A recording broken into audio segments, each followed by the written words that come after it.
नमस्कार। आज हम बात करने वाले हैं आभार यानी ग्रैटिट्यूड एफर्मेशंस की शक्ति के बारे में।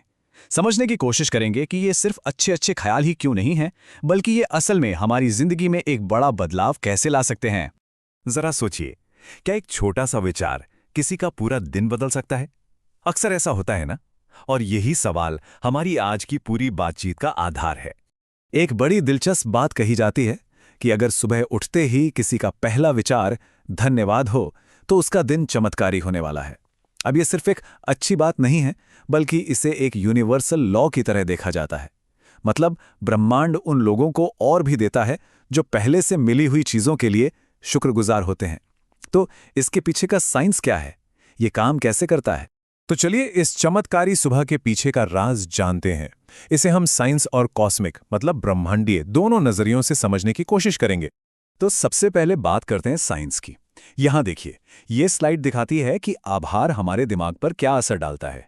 जब हम आभार या ग्रैटिट्यूड महसूस नहीं करते तो दिमाग अक्सर तनाव और नेगेटिविटी में फंसा रहता है। लेकिन जैसे ही हम आभार जताते हैं, हमारे ब्रेन में डोपामाइन और सेरोटोनिन जैसे फील गुड केमिकल्स रिलीज होते हैं। ये वही केमिकल्स हैं जो हमें खुशी और सुकून का एहसास कराते हैं। तो ये सिर्फ एक फीलिंग नहीं है, ये एक बायोलॉजिकल प्रोसेस है जो हमारे सोचने के तरीके को बदल रहा है। इसे एक बहुत ही पावरफुल नाम दिया गया है, मानसिक योग। बिल्कुल वैसे ही जैसे योग हमारे शरीर को बदलता है, लगातार आभार का अभ्यास हमारे दिमाग के न्यूरल पाथवेज को मतलब सोचने के रास्तों को फिर से बनाता है और धीरे धीरे पॉजिटिविटी हमारी आदत बन जाती है, डिफॉल्ट सेटिंग की तरह। तो सवाल यह है कि इस अभ्यास को करने का सबसे सही समय कौन सा है? पुराने ज्ञान के अनुसार वो समय है ब्रह्म मुहूर्त। अगर इसे साइंटिफिक तरीके से देखें तो इस वक्त हमारा दिमाग एक बहुत ही रिसेप्टिव स्टेट में होता है, मतलब कुछ भी सीखने या महसूस करने के लिए तैयार। ये जागने और सोने के बीच की अवस्था होती है। इसका सीधा सा मतलब है कि इस दौरान सोची गई कोई भी बात हमारे सबकॉन्शियस माइंड यानी अवचेतन मन पर बहुत गहरा असर डालती है। ठीक है, तो ये तो हुई हमारे दिमाग की बात। हमने देखा कि आभार हमारे दिमाग को कैसे बदलता है, पर क्या इसका असर हमारी बाहरी दुनिया पर भी पड़ता है? चलिए अब इसी ब्रह्मांडीय कनेक्शन को समझते हैं। ऐसा माना जाता है कि आभार 3 बहुत ही शक्तिशाली ब्रह्मांडीय नियमों को एक्टिवेट कर देता है। पहला है अनुनाद का नियम या लॉ ऑफ रेजोनेंस। ये कुछ ऐसा है कि जैसी हमारी इमोशनल स्टेट होती है, वैसे ही अनुभव हमारी तरफ खींचे चले आते हैं। दूसरा है कंपन का नियम या लॉ ऑफ वाइब्रेशन। इसे ऐसे समझिए कि आभार एक पॉजिटिव रेडियो स्टेशन की फ्रीक्वेंसी की तरह है जो सिर्फ अच्छा ही आकर्षित करता है।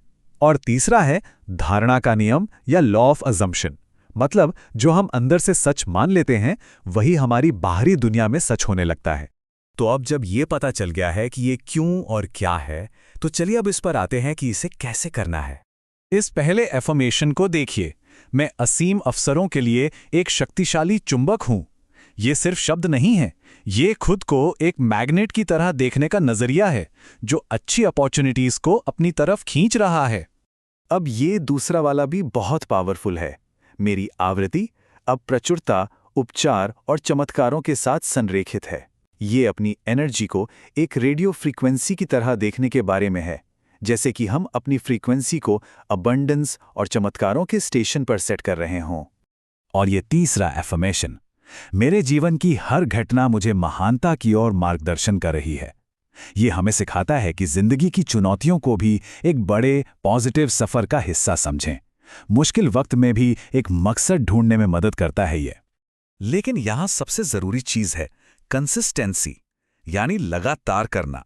यह सुझाव दिया जाता है कि इन एफर्मेशंस को कम से कम 21 दिनों तक लगातार दोहराया जाए। क्यों? क्योंकि ऐसा माना जाता है कि किसी भी नई आदत को बनने और हमारे सबकॉन्शियस माइंड का हिस्सा बनने में लगभग इतना ही वक्त लगता है। तो हमने इन सभी पीसेस को अलग अलग देखा। अब चलिए इन सब को एक साथ जोड़ते हैं और देखते हैं कि इसका असल मतलब क्या है।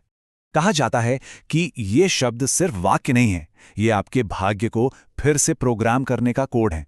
जरा सोचिए कि ये एफर्मेशन सिर्फ शब्द नहीं, बल्कि ये किसी की डेस्टिनी को रीराइट करने की ताकत रखने वाले कोड हैं।